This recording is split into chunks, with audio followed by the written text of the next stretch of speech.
व्रत कार्तिक महत्तम कहता है। कार्तिक के महीने में सबसे बड़ा अगर व्रत का कोई नियम है तो केवल एक नियम सबसे बड़ा है, सुबह ब्रह्म मुहूर्त स्नान करना और दूसरा दीप लगाना, दिया प्रज्वलित करना, दीपक लगाना। दीप दान से बड़ा कार्तिक के महीने में कोई दान का वर्णन नहीं है जितना दीप दान का वर्णन। बहुत ज्यादा दुख है, बहुत ज्यादा तकलीफ है, बहुत कष्ट है, तो फिर विष्णु पुराण का एक उपाय जरूर कर कर देखना। महाराज, विष्णु पुराण में स्पष्ट कहा है कि कार्तिक का प्रथम दिन किसी नदी में स्नान कर कर, तालाब में स्नान कर कर, नदी तालाब नहीं हो तो घर में ही स्नान कर कर, घर के दोनों दरवाजे पर, घर के बाहर दोनों दरवाजे पर घी का दिया लगा दें, उसमें एक कमल गट्टा, किराने की दुकान पे मिलता है काला कलर का कमल गट्टा, एक एक डाल दें नाम और गोत्र बोलकर, और शाम के समय पर एक दिया घर की देहली पर प्रतिदिन कार्तिक के महीने में लगा दें। महाराज, विष्णु पुराण का उपाय। अगर ज्यादा तकलीफ है, व्यापार चल ही नहीं रहा, कर्जे में लतालूम हो गए, यहां तक गति हो गई कि मरने तक की सोच लिया, तो वो कार्तिक के महीने में कर लिया। कार्तिक के महीने में जो दीप दान करता है उसके घर में कभी संपदा की कमी नहीं आती। शरद पूर्णिमा से कार्तिक पूर्णिमा के बीच में, शरद पूर्णिमा से कार्तिक पूर्णिमा के बीच में प्रयास करना। दुकान नहीं चल रही हो, व्यापार नहीं हो रहा हो, तकलीफें बहुत ज्यादा हो, घर में क्लेश जाता हो, अशांति ज्यादा हो, पैसे नहीं आ रहे हो, 1 रुपया कमा रहे, 100 रुपये खर्च हो रहा, बहुत टेंशन है, तो शरद पूर्णिमा से कार्तिक पूर्णिमा तक एक हल्दी और कुंकू, ये थोड़ा सा मंदिर में लेकर जाइए। हल्दी और कुंकू जरा जरा सा ले जाओ, अशोक सुंदरी वाली जगह पर पहले शंकर जी पे जल चढ़ा दो, अशोक सुंदरी वाली जगह पे जल चढ़ा दो, और वह हल्दी और कुंकू की एक एक बिंदी अशोक सुंदरी वाली जगह पर अपनी कामना कर कर लगा कर आओ। उसी में से वो हाथ जो तुम्हारा गीला है कंकु हल्दी का, वही हाथ लाओ, घर में प्रवेश करते समय अपनी देहली पर थोड़ा सा लगा दीजिए। शरद पूर्णिमा से कार्तिक पूर्णिमा तक कर कर देखो, उसके बाद में फिर बताना कि मेरा देवाधिदेव महादेव कौन सा चंदन है जिस चंदन को भगवान को लगा देने पर, कार्तिक महीने में भगवान को लगा देने पर जीते जी भगवान विष्णु, कृष्ण, राम एक बार गले लगा कर जाते हैं। वो कौन सा चंदन है? आपको पहले भी कथा में वर्णन किया, हरि चंदन। कौन सा चंदन है? हरि चंदन। कार्तिक के महीने में हरि चंदन कैसे बनता है? तुलसी जब सूख जाती है, सूखी हुई तुलसी की जड़ धोकर रख लीजिए, कार्तिक के महीने में उसको सिलवट्टे पर घिसकर उसका चंदन बनाइए, उसमें थोड़ा सा कुंकू मिलाइए, चंदन बनाकर कार्तिक के महीने में जो भगवान विष्णु के मस्तक पर तिलक लगाता है और अपने मस्तक पर भगवान का ही तिलक लगा लेता है, उसको जीते जी एक बार मेरा श्री हरि गले लगा लेता है, वो हरि चंदन। विष्णु पुराण।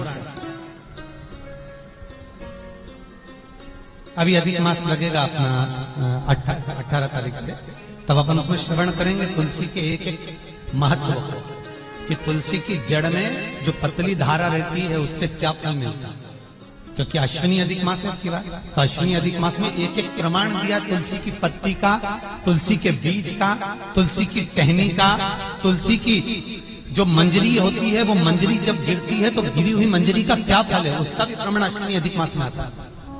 उसको विष्णु पुराण से लेकर उसको सुनेंगे।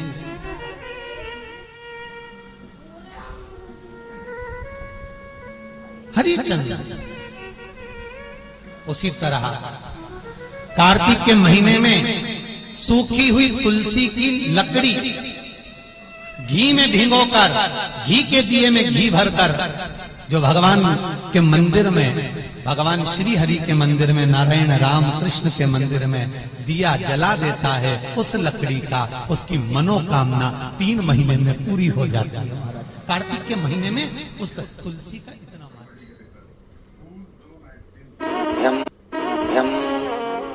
विष्णु पुराण का एक उपाय जरूर कर कर देखना। महाराज, विष्णु पुराण में स्पष्ट कहा है कि कार्तिक का प्रथम दिन किसी नदी में स्नान कर कर, तालाब में स्नान कर कर, नदी तालाब नहीं हो तो घर में ही स्नान कर कर, घर के दोनों दरवाजे पर, घर के बाहर दोनों दरवाजे पर घी का दिया लगा दें, उसमें एक कमल गट्टा, किराने की दुकान पे मिलता है काला कलर का कमल गट्टा, एक एक डाल दें नाम और गोत्र बोलकर, और शाम के समय पर एक दिया घर की देहली पर प्रतिदिन कार्तिक के महीने में लगा दें।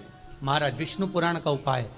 अगर ज्यादा तकलीफ है, बहुत कष्ट है, बहुत ज्यादा कष्ट के व्यापार चल ही नहीं रहा, कर्जे में लतालूम हो गए, यहां तक गति हो गई कि मरने तक की सोच लिया, तो वो कार्तिक के महीने में करें, उसका प्रयोग अवश्य करें, सुख समृद्धि के, लक्ष्मी वैभव के। निर्धारित करना कि हम कार्तिक के जो 7 नियम है, कार्तिक के महीने के जो 7 नियम बताए गए हैं, कम से कम हम 7 नियम में से एक नियम ऐसा पकड़ें जिससे हमारा जीवन सार्थक हो जाए।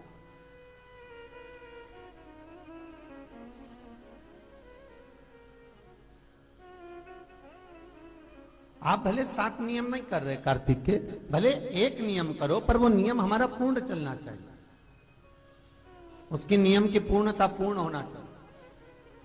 आपको कहा था कार्तिक के 7 नियम हैं, उसमें पहला दीपदान, दूसरा तुलसी पूजन, तीसरा भूमि पर शयन, चौथा शरीर पर तेल नहीं लगाना, पांचवा सुंदर दलहन की चीजों का त्याग करना, और छठा ब्रह्मचार्य व्रत का पालन करना, और 7वां अपने जीवन में कार्तिक के महीने में चाहे वाणी का संयम हो, चाहे भोजन का संयम हो, चाहे शब्दों का संयम हो, चाहे दृष्टि का संयम हो, चाहे इंद्रियों का संयम हो, वो संयम रखें।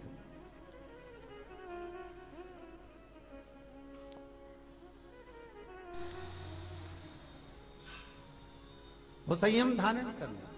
अब हमें ये ज्ञात करना है कि 7 नियम जो कार्तिक के महीने के होते हैं, कार्तिक माहत्म्य में जो 7 नियम बताए गए होते हैं, इन 7 नियम में से कोई एक नियम हम हमारी जिंदगी में उतार लें, कोई एक नियम हम हमारे जीवन में उतार लें, जिस नियम के बल पर हमें परमात्मा का साक्षीकरण हो जाए।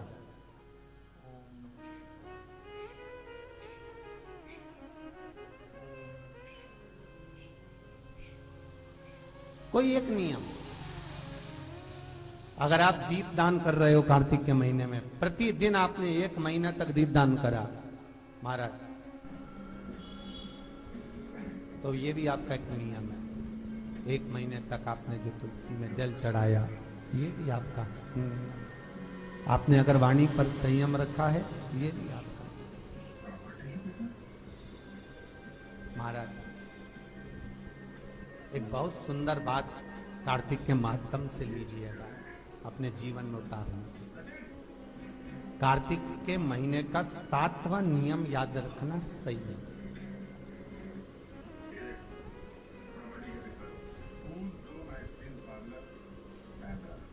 किस समय पर किस चीज का संयम होना चाहिए, निर्धारित करना कि हम कार्तिक के जो 7 नियम है, कार्तिक के महीने के जो 7 नियम बताए गए हैं, कम से कम हम 7 नियम में से एक नियम ऐसा पकड़ें जिससे हमारा जीवन सार्थक हो जाए।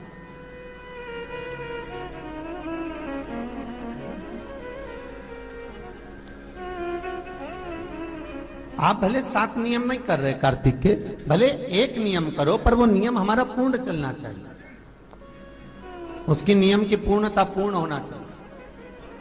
आपको कहा था कार्तिक के 7 नियम हैं, उसमें पहला दीपदान, दूसरा तुलसी पूजन, तीसरा भूमि पर शयन, चौथा शरीर पर तेल नहीं लगाना, पांचवा सुंदर दलहन की चीजों का त्याग करना, और छठा ब्रह्मचार्य व्रत का पालन करना, और 7वां अपने जीवन में कार्तिक के महीने में चाहे वाणी का संयम हो, चाहे भोजन का संयम हो, चाहे शब्दों का संयम हो, चाहे दृष्टि का संयम हो, चाहे इंद्रियों का संयम हो, वो संयम रखें।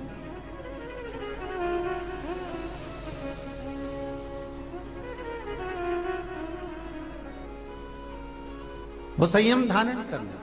अब हमें ये ज्ञात करना है कि 7 नियम जो कार्तिक के महीने के होते हैं, कार्तिक महात्म में जो 7 नियम बताए गए होते हैं, इन 7 नियम में से कोई एक नियम हम हमारी जिंदगी में उतार लें, कोई एक नियम हम हमारे जीवन में उतार लें, जिस नियम के बल पर हमें परमात्मा का साक्षीकरण हो जाए।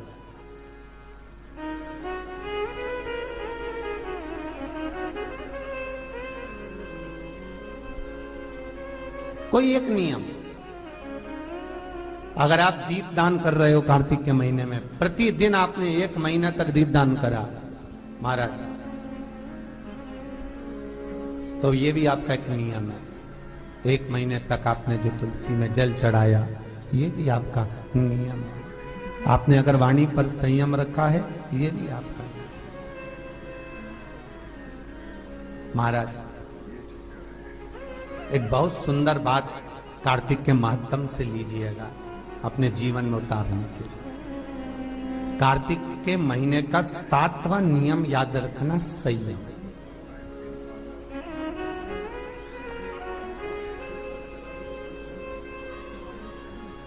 किस समय पर किस चीज का संयम होना चाहिए।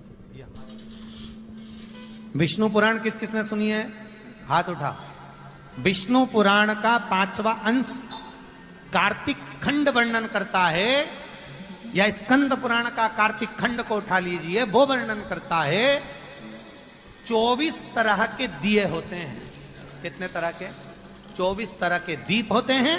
उस दीप में सर्वाधिक श्रेष्ठ दीप होता है तुलसी दल का, तुलसी की डंडी से जो प्रकट किया है। बत्तियों का भी क्रम है, एक लंबी बत्ती होती है, एक गोल बत्ती होती है। होती कि नहीं होती? लंबी और गोल। ये वाला स्पीकर बंद है, बार बार बंद हो रहा, बार बार चालू हो रहा है, उसको देखिए जरा। बत्ती एक गोल होती है, एक लंबी होती है। गोल बत्ती और लंबी बत्ती में अंतर होता है, बहुत जमीन आसमान का अंतर है, बहुत ध्यान देना इसका। गोल बत्ती किस किस देवी देवता पे लगती है और लंबी बत्ती किस किस देवी देवता पे लगती है, तो स्कंद पुराण और विष्णु पुराण दोनों कहती है जो लंबी बत्ती होती है वो पितरों की जगह पर, पूर्वजों की जगह पर, पूर्वजों की जगह पर, बड़ के पेड़ के नीचे, पीपल के पेड़ के नीचे लंबी बत्ती का प्रमाण है। किसी देवी के स्थान पर, जो देवी की पूजन करते हैं, जगदम्बा की पूजन करते हो, पार्वती की करते हो, लक्ष्मी की करते हो, कुल देवी का स्मरण करते हो, लंबी बत्ती का प्रमाण। और जो गोल बत्ती होती है, वो गोल बत्ती का प्रमाण किसी हनुमान मंदिर, राम मंदिर, शिव मंदिर, जितने देवताओं के मंदिर है वहां पर गोल बत्ती का प्रमाण। लंबी बत्ती देवी के स्थान पर इसलिए जलाई जाती है क्योंकि देवी वंश की और लक्ष्मी की वृद्धि करती है, तो लक्ष्मी और वंश बड़ा होना चाहिए, लंबा होना चाहिए। और देवता के सामने गोल बत्ती इसलिए लगाई जाती है कि हमारा मन, ये चित्त, ये वृत्ति आपके चरणों में टिकी रहे और एक दिन हम भी वैकुंठ का वास करें, इसलिए गोल बत्ती लगाई जाती है। एक सहस्त्र बत्ती होती है, करें दर्शन कभी? यहाँ पे माताएं बैठ बैठ के बनाती रहती है 100 बत्ती, 108 बत्ती, 108 बत्ती बनाकर भगवान के सामने। उसका क्या प्रमाण है? कौन से पुराण में लिखा है कि 108 और सहस्त्रावली बत्ती लगाई जाए? तो स्कंद पुराण में कार्तिक खंड के अंदर स्पष्ट किया गया, सहस्त्रावली बत्ती, 108 लंबी बत्तियों का जो प्रमाण है, वो कहते हैं कि जिस व्यक्ति ने किसी तीर्थ को ना करा हो, पूरे तीर्थ नहीं गए हो, सारे तीर्थों का स्नान नहीं करा हो, किसी तीर्थ में दर्शन करने से वंचित रह गए हो, तो 108 बत्ती की एक बत्ती बनाकर किसी नारायण के मंदिर में, शिव मंदिर में, देवी के मंदिर नहीं, केवल देवता के मंदिर में अगर उसको घी में भिगोकर प्रज्वलित कर दिया जाता है, तो सारे तीर्थों के दर्शन का फल उस जीव को प्राप्त हो जाता है। उसको सहस्त्रावली बत्ती। दान का मतलब जानते हो आप लोग? क्या मतलब है? यमुना जी के घाट पर जाना, गंगा के घाट पर जाना, नर्मदा के घाट पर जाना और घाट पे जाके दिया लगाना, उसको हमारे यहाँ क्या कहते हैं? दीपदान। पर दुनिया के लोगों ने दीपदान के महत्व को कुछ दूसरा ही बना दिया। दिया जलाते हैं और नदी में छोड़ते हैं। भैया कौन सी पुराण में लिखा है दादा? कौन सी पुराण में लिखा है कि दिए को उठाकर नदी के अंदर छोड़ो? एक बात बताओ, सास तुम्हारी ऐसी बैठी सामने तुम उसकी पूजन करोगी या थाली रखोगी या दिया जलाओगी तो उसके सामने रखाओगी कि उसके सिर पे जलाओगी? अरे बोलो तो सही, दिया कहाँ जलाओगे? उसके सामने कि सिर पे? पर दुनिया के लोग दिया कहाँ जला रहे हैं? दिया जला के छोड़ते हैं गंगा जी में, यमुना जी में, सरयू जी में, उसके अंदर छोड़ते हैं। तो ये तो दोष है ना, ये तो दोष माना जाता है। दिया दान करने का सबसे बड़ा क्रम है कि दीप दान करना है तो घाट पर लगाइए, पीपल के वृक्ष के नीचे दीप लगाइए। कार्तिक महीने में पूर्णिमा के दिन जो दीप दान दिया जाता है उस दीप दान की बड़ी महत्वता होती है। हिंदू धर्म में केवल 3 दिन ऐसे होते हैं जिसके दीप दान का फल मनुष्य को नहीं मिलता। हिंदू धर्म में केवल 3 दिन ऐसे होते हैं जिसके दीप दान का फल मनुष्य को नहीं मिलता। कौन से 3 दिन है? जल्दी बोलो। हिंदू धर्म में 3 दिन ऐसे हैं जिसके दीपदान का फल मनुष्य को नहीं मिलता। पहले नंबर पर धनतेरस, दूसरे नंबर पर रूप चौदस और तीसरे नंबर पर दीपावली। इस दीपावली, धनतेरस और रूप चौदस, ये 3 दिन दिए दान का फल मनुष्य को नहीं मिलता है महाराज। क्यों नहीं मिलता महाराज? हम तो जला जला के और ओटले पे जलाएं, पीपल के नीचे लगाएं, खूब दीपदान करते हैं, तो इसका फल मनुष्य को क्यों नहीं मिलता? क्योंकि राजा बलि की भूमि को जब वामन भगवान ने 3 पग में नाप लिया था, राजा बलि सुतल लोक का राजा बना था, तो राजा बलि ने वामन भगवान से कहा था, प्रभु आपने 3 पग में मेरी पृथ्वी को नाप लिया, पर आपसे मांगना चाहता हूं तो केवल इतना दे दो कि 3 दिन जो पृथ्वी पर दीपदान करेंगे उसका फल मेरी किस्मत में, मेरे भाग्य में लिखा जाए। भगवान ने पूछा कौन कौन से? तो कहा एक धनतेरस, दूसरा रूप चौदस, तीसरा दीपावली। इतने में लक्ष्मी जी आके खड़ी हो गई। लक्ष्मी जी ने कहा राजा बलि से, भैया पृथ्वी के लोग सबसे ज्यादा पूजन तो उसी दिन करते हैं, उसी दिन दीपदान करते हैं, और लोग तो धनतेरस के दिन दिया लगाते हैं, रूप चौदस के दिन लगाते हैं, दीपावली के दिन लगाते हैं, और सारा पुण्य तेरे खाते में लिखा जाएगा, तो उनके खाते में क्या होगा? इतने में राजा बलि ने कहा, बहन लक्ष्मी चिंता मत कर, दीपावली के बाद में जो कार्तिक पूर्णिमा आएगी, उस कार्तिक पूर्णिमा के दिन जो किसी जलाशय के पास में जाकर, नदी, तालाब, कुंड, कुआं, किसी जलाशय के पास में जाकर अगर एक दिया लगा देंगे तो उसको 3 दिन का पुण्य फल 1000 गुना होकर प्राप्त हो जाएगा। 1000 गुना। इसलिए हमारे यहाँ पर दीपावली को तो केवल दीपावली कहते हैं, पर कार्तिक की पूर्णिमा को देव दीपावली कहते हैं। कौन सी दिवाली है? जम के बोलो जरा। देव दीपावली। दीपावली से बड़ी दीपावली होती है कार्तिक पूर्णिमा के दिन, क्योंकि तुमने ये 3 दिन जो दिया लगाया इसका फल तुम्हें जब मिलता है जब तुम कार्तिक की पूर्णिमा के दिन किसी घाट पर, नदी के तट पर, तालाब के तट पर, सरोवर के तट पर जब दीपदान करते हो तब उसका पुण्य बढ़ जाता है। कार्तिक के महीने में 10वीं तिथि को जो तुलसी की डंडी को घी में भिगोकर अपनी कामना कर कर भगवान के सामने दिए में रखकर जला देता है, दिए की तरह उससे आरती उतार देता है, कहते हैं उसका जन्म दूसरी बार पृथ्वी पर नहीं होता, वो भगवान के गोलोक धाम में जिंदगी भर के लिए विराजमान हो जाता है। जिंदगी भर दीप की।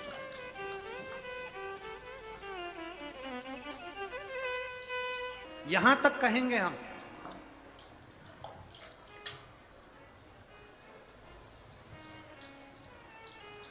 शरद पूर्णिमा से कार्तिक पूर्णिमा के बीच में, शरद पूर्णिमा से कार्तिक पूर्णिमा के बीच में प्रयास करना।